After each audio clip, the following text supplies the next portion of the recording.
Bon, vous allez subir un petit peu ma tête, c'est pas très grave. Aujourd'hui j'ai envie de tester un nouveau format de vidéo que j'avais prévu de faire depuis un moment mais que j'ai jamais eu l'occasion de faire, c'est les vlogs lecture. Donc je sais pas trop comment fonctionnent les autres personnes habituellement, moi j'ai envie de le faire un petit peu à ma sauce, c'est-à-dire qu'en fait je vais commencer un livre avec vous et je vous ferai des updates en fait en fonction de l'avancée dans le livre. Je vais essayer au maximum de pas spoil parce que je trouve que c'est plus intéressant de donner son avis sans spoil parce que ça permet au moins aux gens qui l'ont pas lu de pouvoir en fait avoir un avis global sans spoil encore une fois. Donc j'avais pas prévu de commencer avec ce livre là mais en fait je viens d'aller le chercher, on est le 2 mai. Donc avant que nous soyons coupés je disais du coup j'ai été le chercher aujourd'hui, on est le 2 mai et normalement il sort demain donc le 3. C'est Hadès. Donc c'est le tout premier tome de la trilogie sur Hadès de la trilogie Hadès et Perséphone. On a eu Hadès et Perséphone l'année dernière à peu près au même moment. Il me semble que c'était juin, juillet, août pour les 3 tomes de Hadès et Perséphone. Peut-être je me trompe mais en tout cas j'ai adoré cette trilogie là. Il y a un 4ème tome qui va arriver mais c'est pas prévu pour l'instant. Et du coup la trilogie Hadès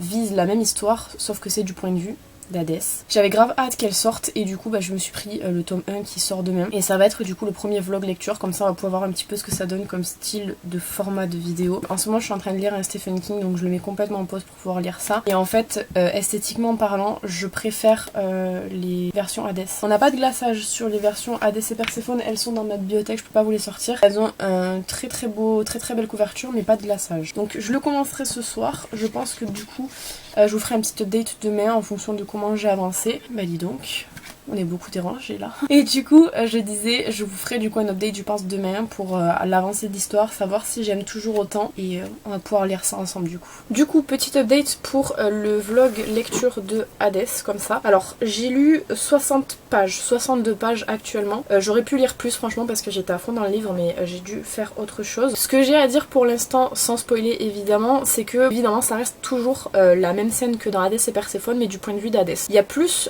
les dieux qui sont mis en avant étant donné que les côtés dieux dans Hadès et Perséphone de base venaient de Hadès et on en apprend un peu plus sur le pacte qui a été fait avec Perséphone au début de Hadès et Perséphone du coup. On a un point de vue aussi qui est un peu plus doux de Hadès puisque je me rappelle que dans les premiers chapitres de Hadès et Perséphone c'était un Hadès très froid qui était pas nécessairement hyper réactif entre guillemets et là on voit plus son côté très doux, très sensuel et c'est hyper agréable parce que ça montre un peu plus son côté fragile alors que dans Hadès et Perséphone au tout début de l'histoire on a vraiment cette image très froide du dieu des enfers qui est vraiment très sadique etc. On a aussi plus de gore je trouve que le premier tome de Hadès et Perséphone mais pour l'instant je préfère celui-ci largement. Déjà par rapport à la couverture je la trouve beaucoup plus jolie, cette version un peu vernie là il est magnifique et je trouve que dans l'écriture ça reste toujours la même chose puisque c'est toujours Scarlett Sinclair qui écrit. C'est une écriture qui est très fluide, qui est très rapide à lire. Pour l'instant en tout cas je préfère toujours celui-ci. À voir comment ça va évoluer puisque de toute façon c'est la même évolution que Hadès et Perséphone mais je trouve ça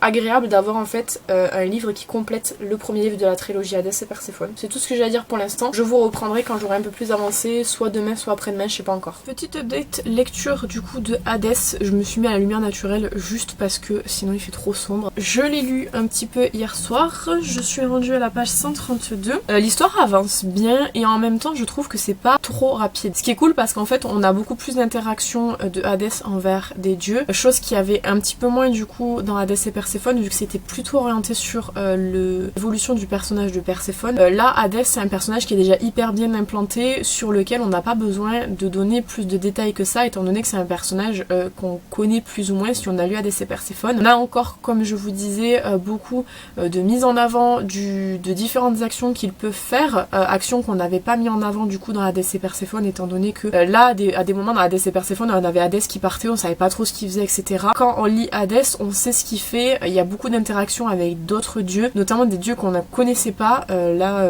on a par exemple beaucoup la relation avec son frère qui est un de ses frères en tout cas qui est beaucoup mis en avant pour l'instant. Ça va se développer sur ça aussi je pense et je trouve ça hyper intéressant surtout si vous avez aimé Hadès et Perséphone pour son côté mythologie. C'est hyper bien donc toujours aussi satisfaite de ma lecture. J'avance petit à petit, je vous avoue que ces derniers temps j'ai pas hyper lu, enfin j'ai commencé à lire en même temps il y a quelques quelques jours, il y a 2 ou 3 jours, mais j'ai pas pu lire plus que ça hier parce que j'étais un peu fatiguée. Mais on avance sûrement et je sais que Marilyn a déjà terminé le livre à l'heure où je vous parle. Elle l'a lu très très rapidement, mais en même temps elle a beaucoup apprécié. Et je pense être du même avis qu'elle. Il me semble qu'elle a préféré Hadès, puisque du coup Hadès était un personnage qu'elle préférait par rapport à Perséphone, ce qui était mon cas aussi. Perséphone, du coup, de ce point de vue là, on dirait qu'elle est plus effacée et un peu plus timide que ce que nous on avait pu voir dans le livre Hadès et Perséphone, et en même temps elle a un côté provocateur aussi qu'on voyait pas spécialement, donc je trouve ça hyper intéressant d'avoir du coup un point de vue différent d'une même situation. C'est ce que je vous ai déjà dit je crois dans l'autre rush d'avant. Il va falloir que je trie parce que je pense que je vais beaucoup m'en mêler et répéter. Pour l'instant en tout cas j'apprécie encore une fois toujours ma lecture. Bon, on est le 18 mai, je viens de terminer Hadès, voilà, donc vous me pardonnerez pour la mise en place qui est un peu dégueulasse.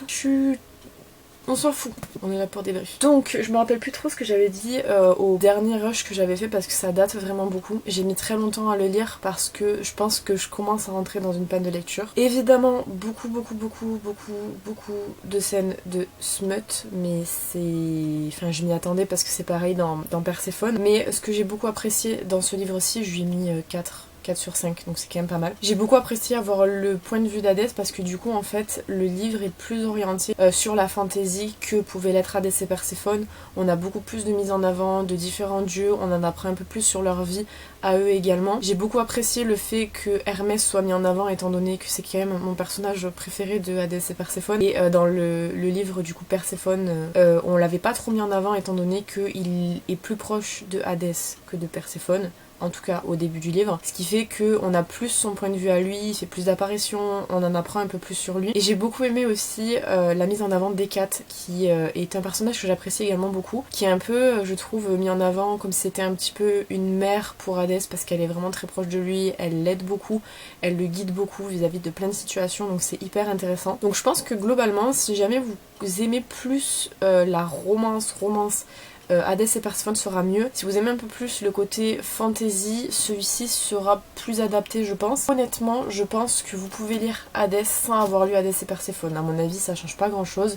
Juste ça, si vous le prenez comme un roman de fantasy, les gens qui aiment la fantasy l'aimeront quand même. Je sais qu'eux ils l'ont placé dans leur nouveau truc romantasy. Oui, ça passe, je trouve. Et je vous avais dit que j'aimais beaucoup la couverture de Hadès, que je préfère par rapport à Hadès et Perséphone parce que je trouve qu'elle est plus dark. Elle correspond assez bien à Hadès, voilà. Et j'aime vraiment beaucoup. Je prendrai la suite quand ça sortira. Maintenant, je sais pas si je vais le lire tout de suite parce que comme je vous dis, je pense que je rentre un peu dans une phase panne de lecture. Ça arrive de temps en temps. Et en général, soit c'est le temps qui fait passer du coup la panne, soit c'est un bon livre. Donc, je sais pas quel livre je vais entamer. J'aimerais beaucoup terminer l'Empire du Vampire que j'ai commencé de J. Christophe il y a pas mal de temps. Le seul truc qui me refroidit à le terminer, c'est le fait que le livre est très lourd et que je peux pas le prendre au lit avec moi parce qu'il est vraiment trop lourd pour lire. Voilà, donc c'était le premier vlog lecture. Je sais pas trop ce que va donner ce format, c'est la première fois que je le fais. Si jamais il y a des trucs que vous pensez qui sont améliorés, n'hésitez pas à me le dire dans les commentaires. J'adapterai en fonction des gens qui ont l'habitude de voir ce genre de format là. Qu'est-ce que vous préférez voir?